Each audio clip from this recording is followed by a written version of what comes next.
ملک میں فی تولہ سونے کی قیمت میں کمی کے بعد پھر بڑا اضافہ ہو گیا ہے۔ خبر کی تفصیل جاننے سے پہلے آپ سے ریکویسٹ ہے کہ ہمارے چینل کو سبسکرائب کر لیں تاکہ آپ کو آنے والی تمام لیٹسٹ اپڈیٹ سب سے پہلے مل سکیں۔ ملک میں سونے کی فی تولہ قیمت آج پھر 1000 روپے بڑھ گئی ہے۔ تفصیلات کے مطابق ملک میں سونے کی قیمت میں مسلسل کمی کے بعد فی تولہ سونے کی قیمت پھر بڑھنا شروع ہو گئی ہے۔ آل پاکستان جیمز اینڈ جیولری ایسوسی ایشن کے مطابق فی تولہ سونے کی قیمت 1000 روپے بڑھنے کے بعد نئی قیمت 2,18,000 روپے ہو گئی ہے۔ اسی طرح 10 گرام سونے کی قیمت میں بھی 857 روپے کا اضافہ ہوا ہے، جس کے بعد نئی قیمت 1,86,900 روپے ہو چکی ہے۔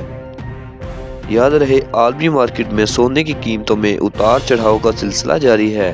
عالمی بازار میں سونا $100 اضافے سے $2,042 فی اونس ہو گیا ہے۔ یاد رہے، گزشتہ 3 روز میں سونے کی فی تولہ قیمت میں 4,300 روپے کی کمی ہوئی تھی۔